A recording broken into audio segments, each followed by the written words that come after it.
do you feel is wisdom in relationship? Wisdom is letting Suruchi speak first. That's sweet. So you mean the first question that you ask in a wisdom talk, right? Yeah. Is Yes. What is wisdom in a relationship? Yes. Yeah, God, I'm really, really bad at answering these sorts of questions, because you really have to sit and collate your thoughts and put them down into like these bites.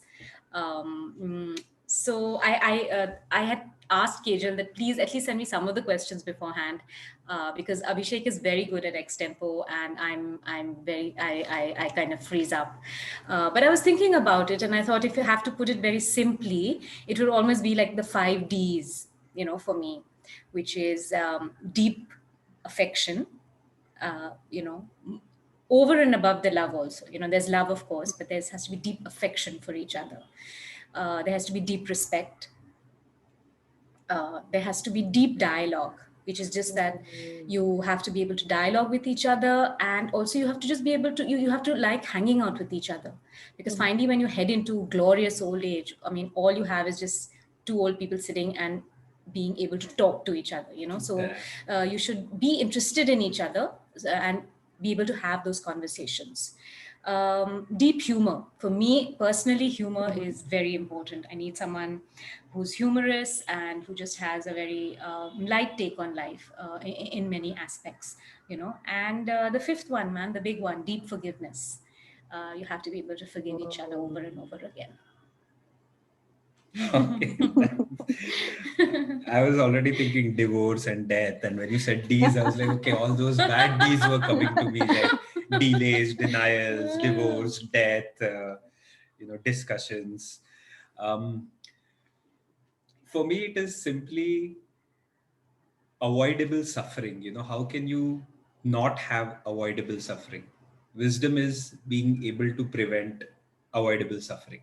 Mm. Right, every relationship has suffering. हर सफर में सफर होता है. हर हिंदी सफर में English सफर होता है. पर साथ में oh, you got it then. No, no, I got it earlier Okay. also. But some suffering is given, but a lot of suffering is avoidable. And if you are wise, you will be able to avoid the suffering that could have been avoided.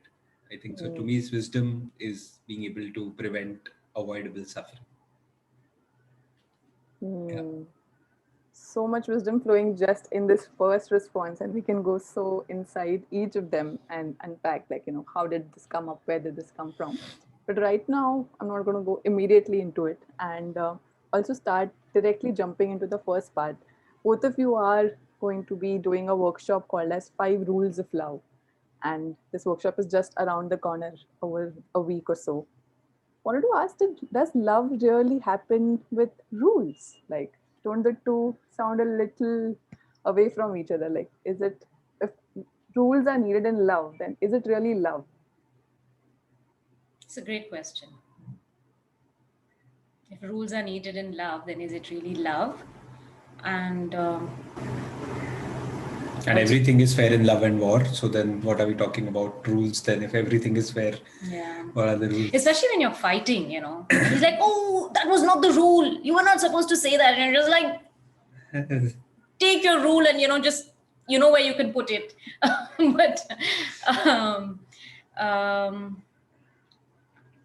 I know there is this very romantic notion which we all want to believe, that it should all just flow effortlessly, and Bollywood movies and Hollywood movies and literature and romantic novels, and that's what love is all about, and it should just be easy, and like songs should just burst out of the skies, and like la la la la la sort of thing. But no, sorry, reality check. Being in a good relationship, which I feel you don't feel drained, Mm-hmm. which it doesn't build up the toxicity, a relationship where you feel very refreshed. You want to go back to it again and again. You can just count on this person no matter what. Even if you've had a fight, this person's got your back. That needs a Mm. lot of work. It needs a lot of work. And I know Abhi uses the gardening metaphor a lot, which is true. You just have to constantly weed. You have to weed, and that's when the flowers bloom. That's when the butterflies come. That's when things really grow beautifully. So rules are necessary, but we are not talking about the kind of rules which you're going to acquire from some book or something. They're rules which you will make with your partner. That some things are just non-negotiable, some things are negotiable. Yeah, you will slip up. That's why you have to forgive. And hopefully you'll get better. With over time, you'll keep getting better because you really respect your partner. You know that this triggers your partner. So you're gonna try and protect your partner's triggers, right? So that could be a rule that you don't do that. You don't hit so much below the belt. Yeah, in a really bad fight, you're gonna do it. Or when things are good, um, mm, then you do things which your partner loves. That could be a rule. So in our workshop, we've kind of come up with a framework, a sort of map, a compass, if you want to call it. It's very romantic, which will really help you in relationships. It could be your relationship with your mother, it could be a relationship with a loved one, with your boss, with a colleague, and most importantly with yourself. Knowing yourself also. Because we're so muddled about that, right? What do we want, what do we need? So yes, I think rules are important, but it's not the kind of definition we think of rules. And also, it is love even if there are rules. It is. That was a long answer, I'm so sorry. It seems like a complete answer. But it seemed like something really deep, essential to kind of tap in there. Yeah, Abhishek. Yeah, for me, I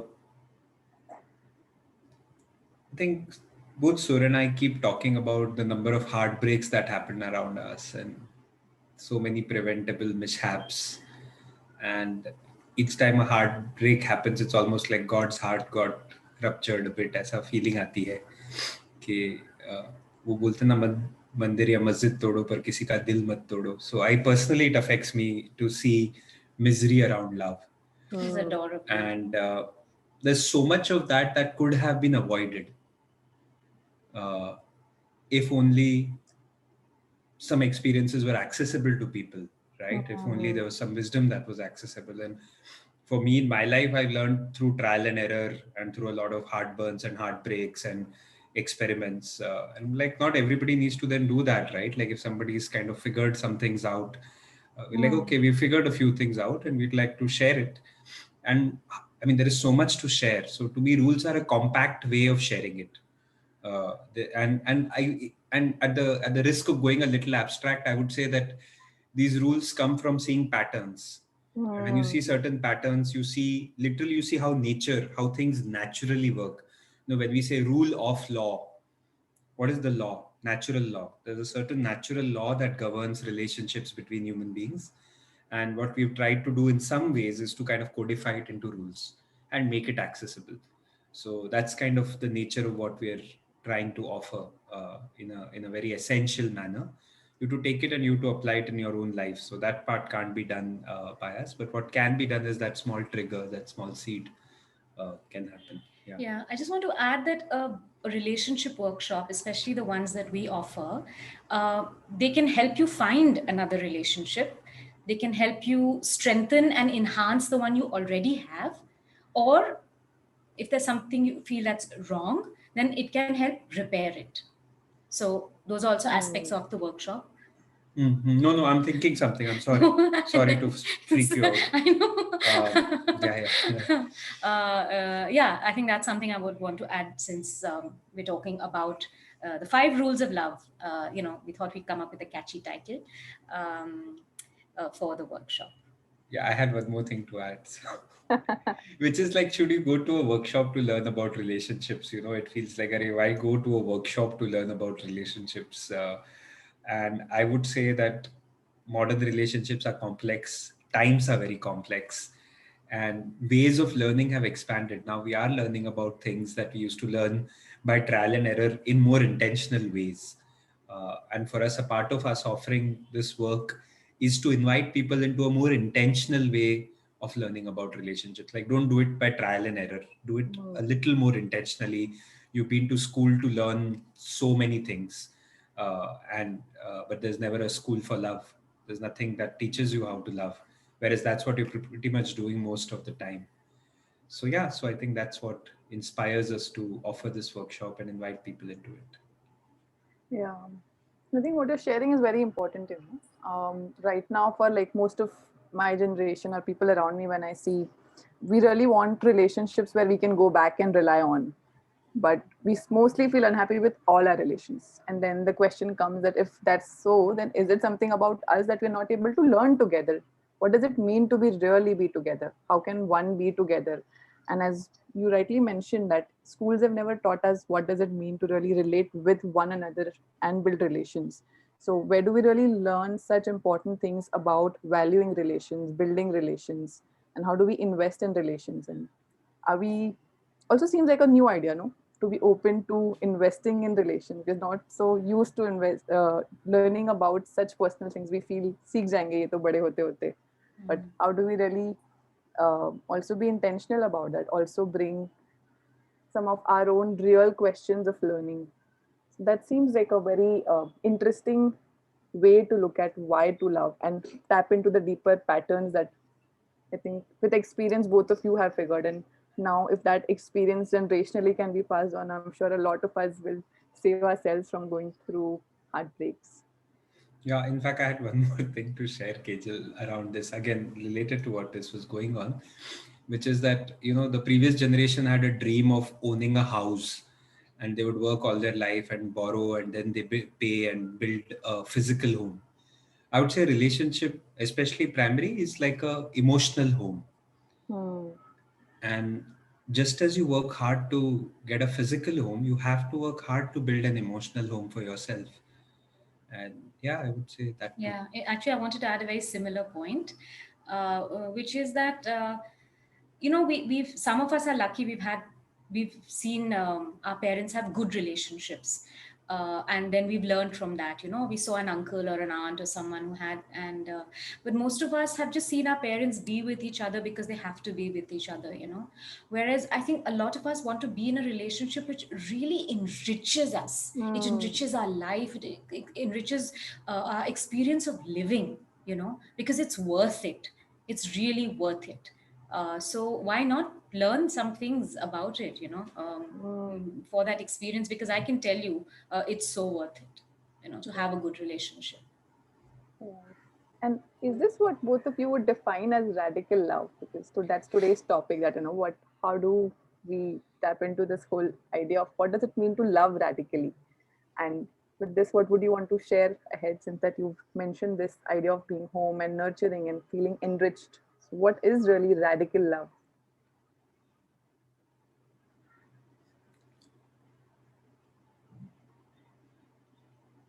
Okay, radical comes from the word root actually.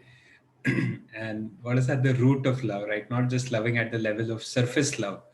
Surface love is what we see in terms of the form of love. Somebody sending a message or doing something nice. That's all the form of love. Mm. But the essence of love, what is the root? What's at the root of being a loving person, being lovable also? Are you willing to receive love, not only give love? So to me, radically is to go to the very root and love from the root, not love from the form. A lot of loving happens from, okay, what's your language of love, and what are tips to have a conversation about conflict. So those are important, not denying that. If your whole being is rooted in love, Mhm. from there, whatever you then do is loving. So for me, radical love is like being rooted in love. And then from there, if whatever you do will be an expression of love, then you don't need to only learn techniques and so on. You reach the roots. So that's for me radical love. And when you're able to do that, I feel love radiates in all directions. It's not only for your special someone. Firstly, it radiates to yourself, your love to yourself, because so many of us hate ourselves and critique the hell out of ourselves. And then it radiates in all directions, to your children, to your parents, to your siblings, to your friends, and of course to your beloved. So radical love is like 360-degree love. Mm. Is it like मैं तेरे लिए मर सकती हूँ, मैं अपना खून दे सकती हूँ, कुछ भी कर सकती हूँ. That sort of like, that's what I've seen like in movies. I don't mind, कर ले. ठीक, sounds good. Whenever you need blood, just, Sure. if it matches, of course. So, I think radical love starts from you just taking a stand about love. Because believe me, you get so upset with your partner or with your parent or with your sibling or with the world, with humanity, right? We hate human beings so much. You just take a stand that, okay, maybe not for all humans. I can't love all humans. I'm sorry. But you just take a stand that, okay, I'm going to love this person, and no matter what, or I'm not going to leave this person. And then you have to see what starts unfolding from that stand. And it's incredible. It's incredible. It's not in a defeatist sort of way. It's not like, oh, economically I can't survive by myself, or मैं इनकी बेटी हूँ तो obviously मुझे इनसे प्यार ही करना पड़ेगा. No, it's a very conscious, very intentional stand. And then it starts growing outward, but it also starts growing deeply inward and becomes radical. So it's something like that. Yeah. And I think actually I feel for people from the subcontinent, something like that is it's quite understandable, because our music and so much of the bhakti and Sufi and things is full of it, what that radical love is about. So yeah, I think we have enough examples and great writing about it, to try and get into it. But it's a lifelong process, huh? It's a lifelong process. It's not like, oh, okay, ho gaya. I was just going to add that. Also, what I'm hearing both of you say is, that to really be able to radically love is to create that space within to love radically, and to let go of our own inner barriers, fears that may be arising, to let it all loose and really love the person outside, other people around you, and love yourself fully. Because there are so many barriers that keep coming in between. Like, why should I love if that person is not loving me? Why should I care? Like, if the other person is not starting, why should I start? And there's so many of these things that stop us from loving ourselves and loving the other person fully. So I'm almost hearing that, you need to cultivate that space inside you, and then step in from there, and then everything will start blossoming all 360-degree in different ways. But it just needs to start from you inside where you are first. That's a great way of putting it. It's a really nice summation of that. Yeah. I want to get a little workshop here. Any tips to really to ask, how does one cultivate this love? It's such a deep emotion, but I'm like, hacks are always appreciated. All of us love getting, one or two hacks in that. Okay, do this one thing, and maybe you'll be able to start cultivating that love inside. Are we already at hacks? So soon. We're going to save the hacks, Kajal, for later on. Okay? Yeah, I don't know if there are any hacks, honestly. We'll give some at the end. Okay, at the end then. Sure. Also, that reminds me that we do have a wisdom circle on Monday, and that will, on 1st of June, and that will probably be a place to also go a little deeper into sharing what are some things each of us have figured, what are some things we have learned, and how can we really explore and go much more deeper into these things that we've been talking about, dialoguing about right now.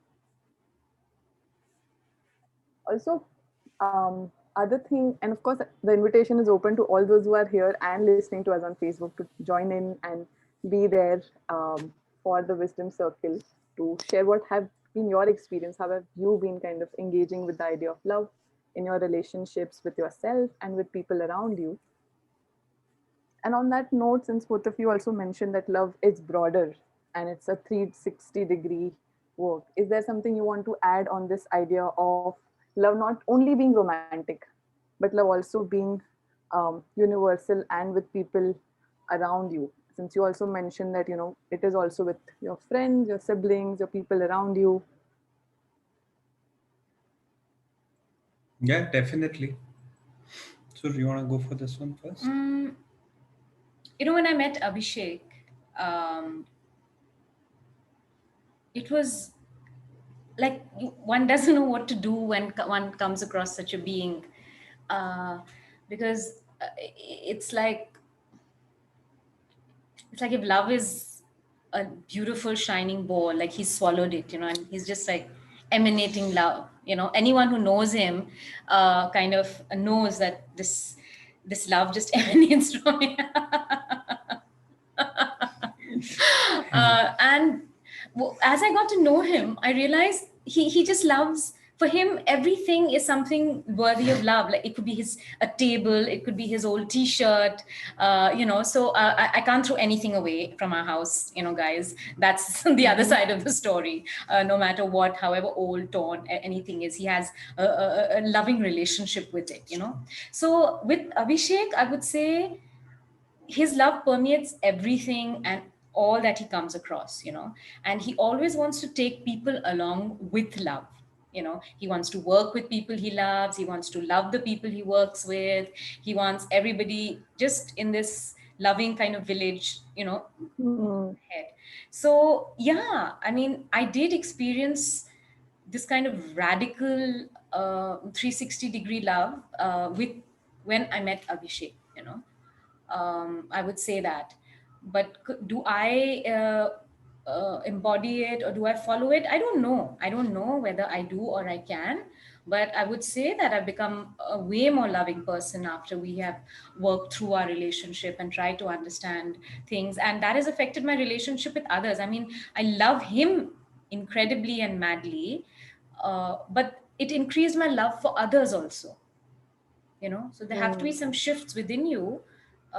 So then, it really it gets me wondering about then this kind of narrow thing we have about love. मैं इतना प्यार करता हूँ तुझसे और सिर्फ तुझसे, and uh, then I wonder, what kind of love that is. Of course it's love. I mean, I'm not being so arrogant to say only this is love and that's not love. Mhm. But when you love like that, doesn't it make you like fall in love, like पूरी कायनात से तुम्हें मोहब्बत हो जाती है, पेड़ से, मौसम से. That's why our love songs are full of nature imagery and all that sort of thing, because you start loving everything. And I wish we could just include more people in that love, so that people who are in love, may their numbers increase, and so that more and more love spreads, something like that. And may they not be elitist and claim that their form of love is the love and everything else is not the scene. I think love is ये सच्ची मोहब्बत है.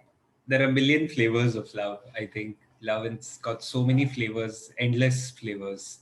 And we don't have language to capture all those flavors, unfortunately. I wish we would have, like, just as they say, those Inuit Eskimo people have 17 words for snow or something. I wish we would have like 100 words for love, like 100 types of love.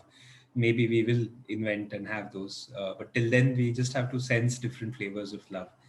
And just like any connoisseur who loves wine or coffee, where you try it out and slowly you develop a palate, I think for love also it's like that. You start sensing it to very different flavors of love that arise.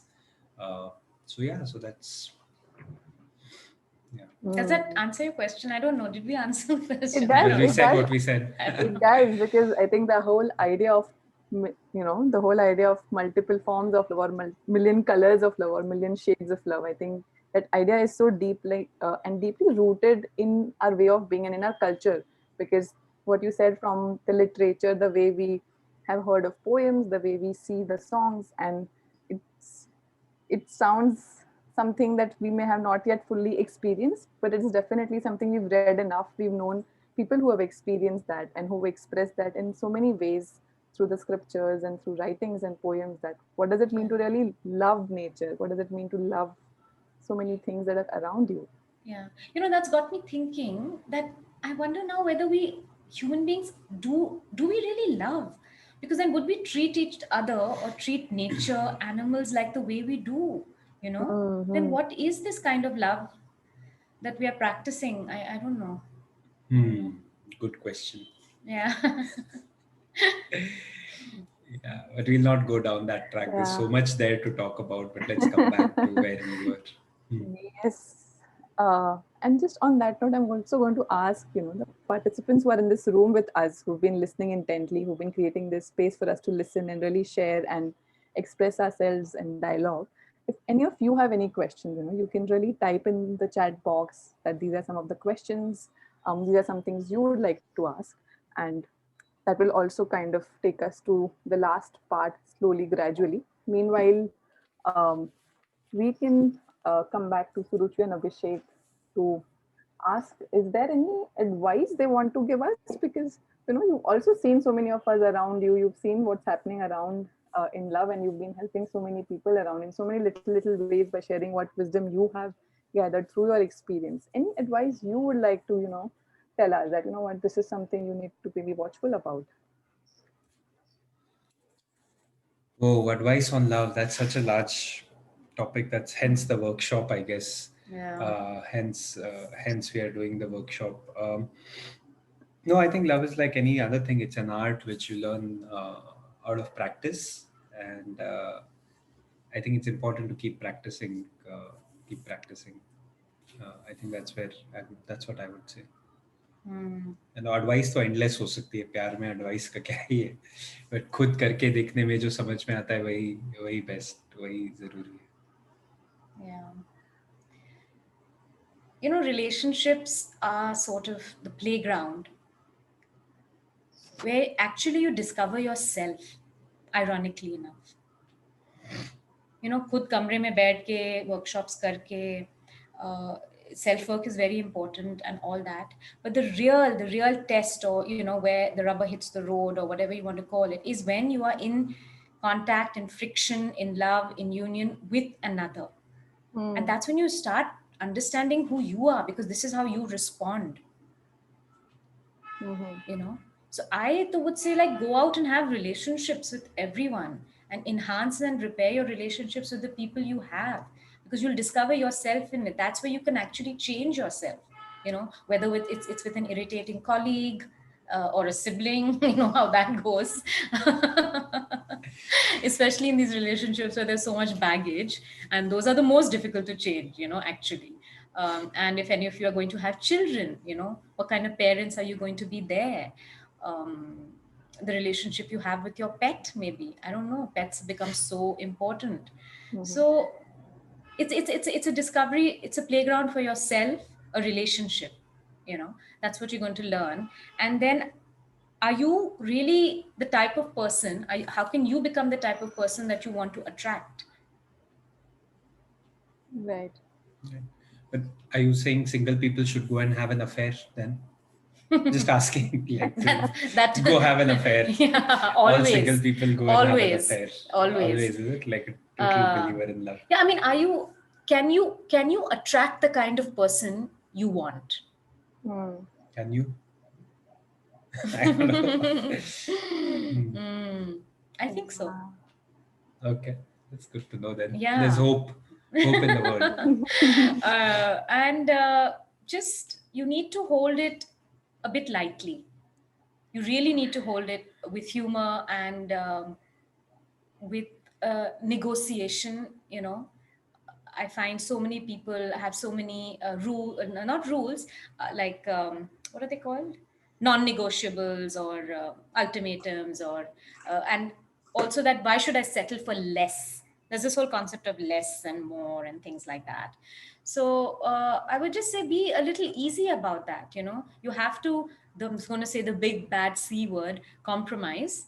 But it's not a bad word. It's not a bad word at all when both of you are working towards a similar goal, so something along those lines. And also that you have to try and treat your partner the way they want to be treated. And you have to bloody well hope that they're going to treat you the way you want to be treated. It needs a lot of crushing of ego, like, humility. Then you'll really have to try and understand your partner's point of view, right? Like, why does he want this? Why does he want to be treated this way? Why doesn't he just do things the way I do them? It Yeah, would I do just, the things the way you want me to do them. yeah, sure, I know. So that would be sort of, what I would say, give some sort of advice. I don't even want to call it that, but just some of the learnings that I've had and I continue to have to practice, uh, because we do tend to fall back into our old patterns, and I don't know why old patterns are always bad. Hmm, you hmm, know yeah, I think also this needs a lot of personal work. So, I mean, we can very easily give tips and advices and all of that. But I think the real work is in taking some of these into your own life and then trying to actually apply it, right? You need, that's the work of love. वरना love के tips इतने easily अगर work होते तो दुनिया में बहुत प्यार होता. Like, everybody would be like, okay, here are tips, here are so yeah. So I think that that is that, Mhm. I would say. Yeah, that's true. I think being able to discover yourself and see how you are responding, and what I'm hearing is, be observing how you're in each relation. How are you engaging?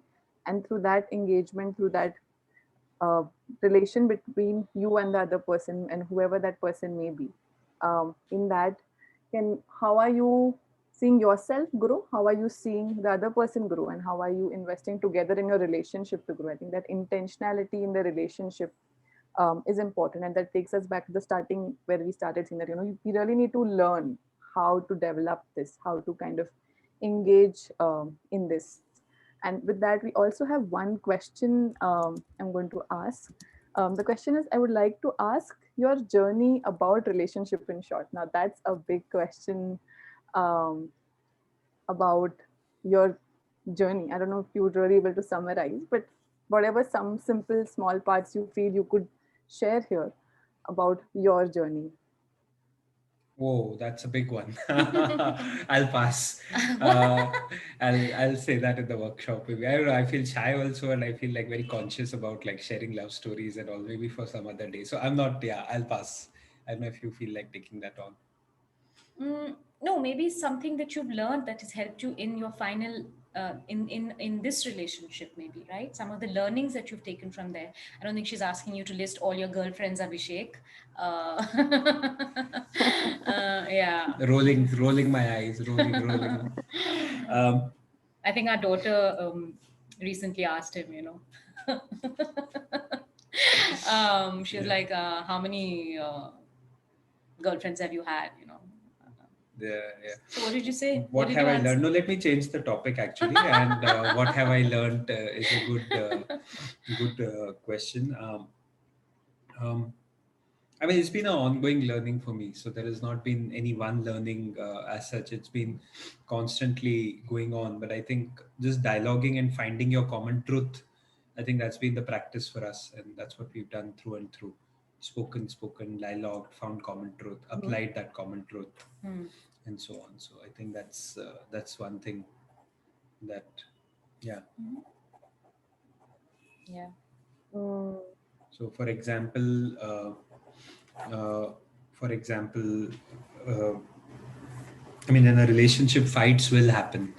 In a relationship, differences of opinions, and a relationship is also like you have to take a lot of decisions together. It's not easy because I would say we're both very opinionated people. Uh, we I'm not. disagree. Disagree. In my opinion, you are. We would disagree on so many things, right? And sometimes you have to agree to disagree. Sometimes you have to find what's really going on there. And what I have found, and maybe that's my style also of engaging, that I am a intellectual person in that way. So I love to have that conversation and understand what's really at the heart of an issue, and then act from there. So I would say one practice that has helped me is to talk it out, thrash it out, and work through it.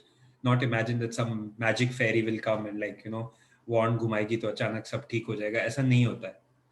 That you have to do the work of having that conversation, of mm, ironing things out. So for me, that's where I am. Yeah, but I think a lot of people on this point always, many times say to us that, I'm ready to treat the other person the way they should be treated and all, but I don't get reciprocal nahi hota hai, कभी नहीं मिलता है, and that's one of the major complaints, you know, कि we give कर, पर सामने से हमें कोई दे नहीं रहा है. दे नहीं रहा.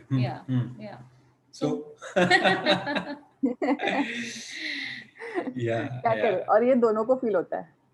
ये दोनों को फील होता है. So you know what's and then our friends are like, yeah man, you like that guy is just like not worth it. Yeah, you're so giving, you're giving and giving, and that guy's just not giving anything, you know. So it's hard.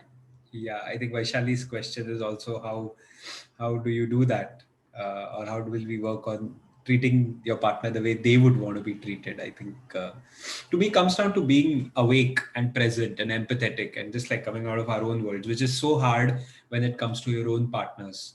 To see your own partner for what they are rather than who you would like them to be. I think it's really hard to see your partner clearly. Yeah, I would say there's something there. What do you mean?